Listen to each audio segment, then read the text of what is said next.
Magandang umaga mga bata. Para sa asignaturang Araling Panlipunan, duduko tayo ngayon sa ikapitong aralin. At bago tiyan, manood muna sa bidyong ito. At bago pa maputol ang komunikasyon sa Tacloban, naka-live report pa kaninang umaga si Atom Arroyo mula mismo sa Tacloban City. Nakuna niya ang bagsik ng pananalasa ng Super Bagyong Yolanda. Pati na po ang pagragasa ng baha sanhi ng storm surge. Narito report. Bandang alas 4 ng madaling araw, naglandfall ang Bagyong Yolanda sa Giwan, Eastern Samar. Pero hanggang Tacloban City, ramdam na ang hagupit ng malakas na hanging dala ng bagyo. Nandito tayo ngayon sa may pier ng Tacloban at napakalakas na ng hangin pero hindi pa po tumatama ang sentro ng bagyo dito sa bahagi ng Tacloban. Ito po ay yung papalapit pa lamang na bagyo at batay dito sa direksyon ng ating hangin, ito pong Yolanda ay nandito po dito po sa karagatan at diretso tumutumbok dito sa bahagi ng Leyte kung saan tayo nagla-live ngayon sa ATV dito sa bahagi ng Tacloban.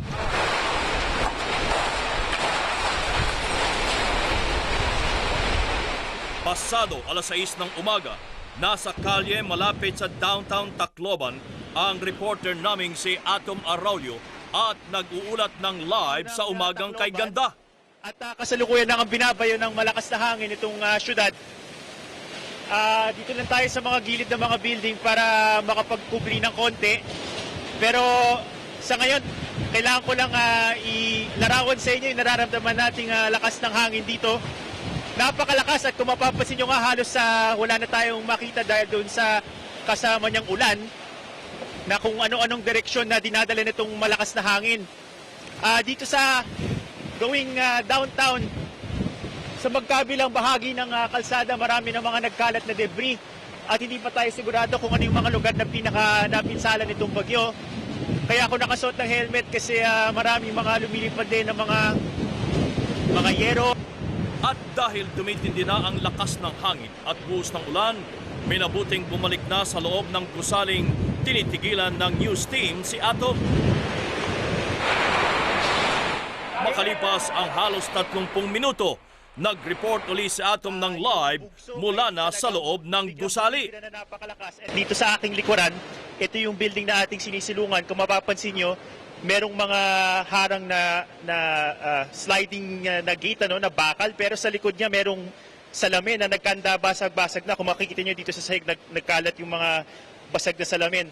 At maya-maya bumubugso yung napakalakas sa hangin at kailangan nga kaming medyo lumayo dun sa mga bintana dahil sa pag nababasag siya, tumatalsik yung salamin.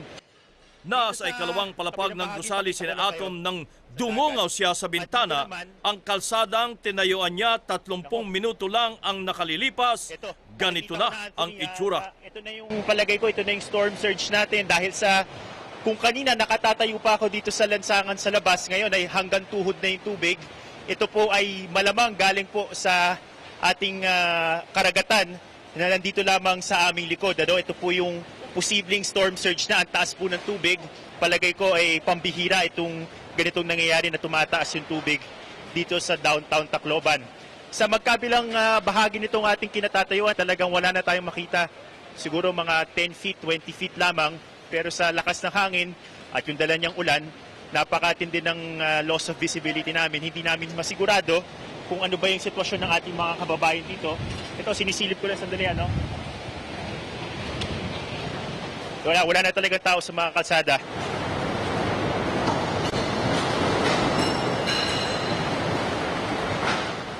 Mabilis na tumaas ang tubig na halos inabot ng 10 talampakan.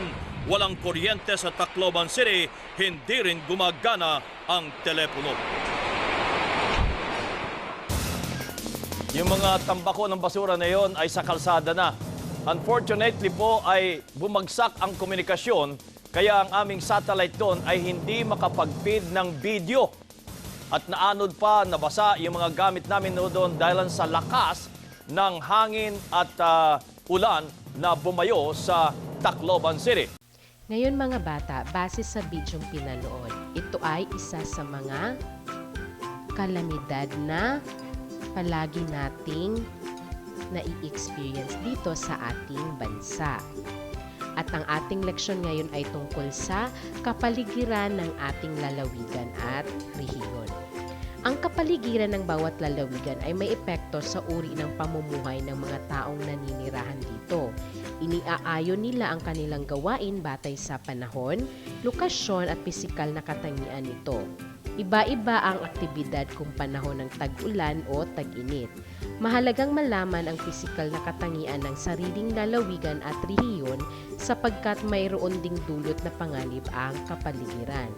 Ang kaalaman sa mga natural na panganib ay makatutulong upang mapaghandaan at maisagawa ang wastong pagtugon kung sakaling dumating ang isang sakuna. Ngayon, tukuyin natin sa mga lalawigan na sensitibo sa panganib. Alam niyo ba na ang Pilipinas ay nasa typhoon belt o daanan ng bagyo? Ibig sabihin, ito yung ruta ng mga bagyong namumuo sa karagatang Pasipiko. At alam niyo ba mga bata na nasa 20 bagyo ang tumarating dito sa Pilipinas sa loob ng isang taon? At dahil yan sa lokasyon ng Pilipinas sa mundo, dahil tayo ay kabilang sa typhoon belt. At ang Pilipinas din ay nakatungtong din sa Pacific Ring of Fire. So ano itong Pacific Ring of Fire, kids?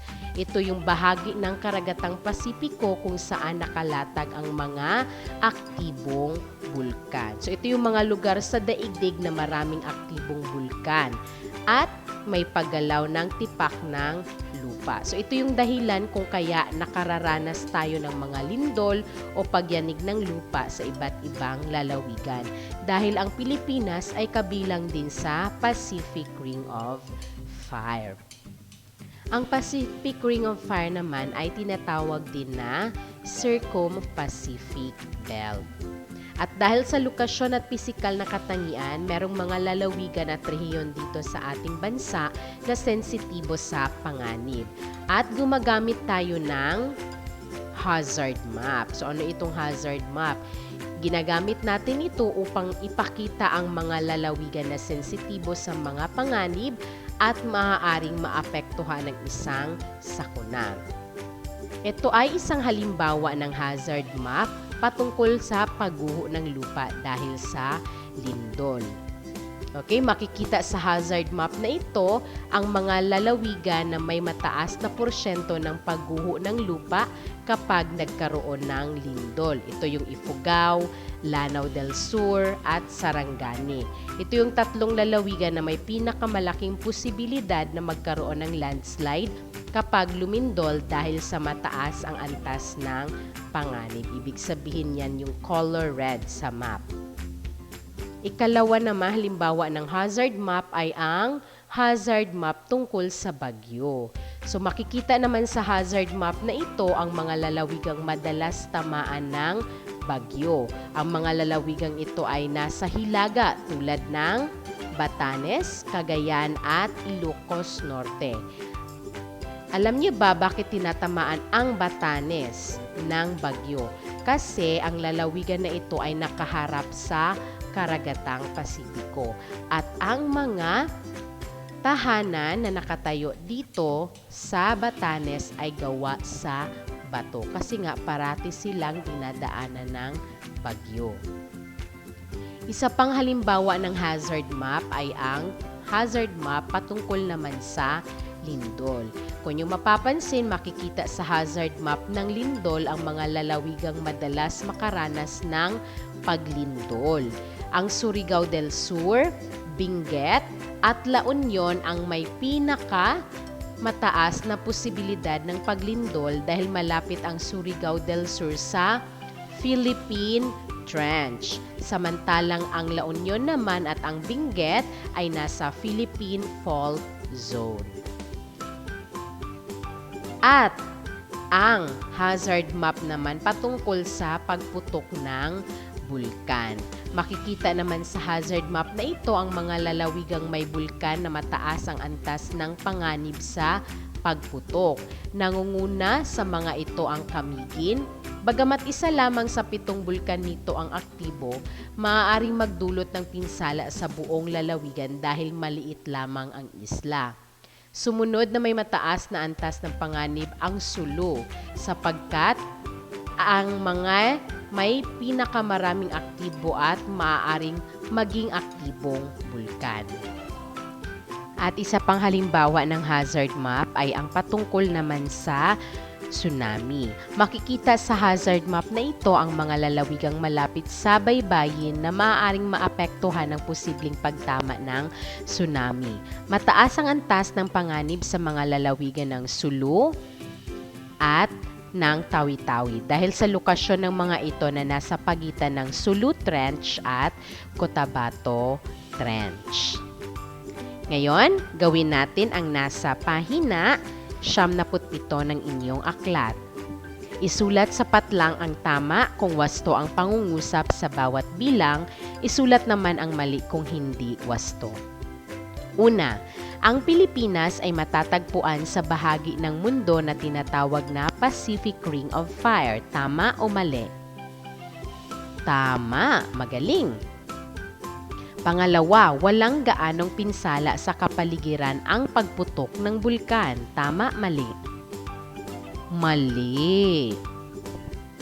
Pangatlo, ang sanhi ng bagyo ay pagputok ng mga bulkan. Tama, mali? Mali. Magaling. Pang-apat, epekto ng matinding pag-ulan ang pagbaha. Tama, mali? Tama. At pang-lima, ang pagguho ng lupa ay bunsod ng matinding init ng panahon. Tama, mali? Mali. Magaling. At ipagpapatuloy natin ang leksyon na ito sa susunod na araw. Ako uli si Teacher Juna. Hanggang sa muli. Paalam!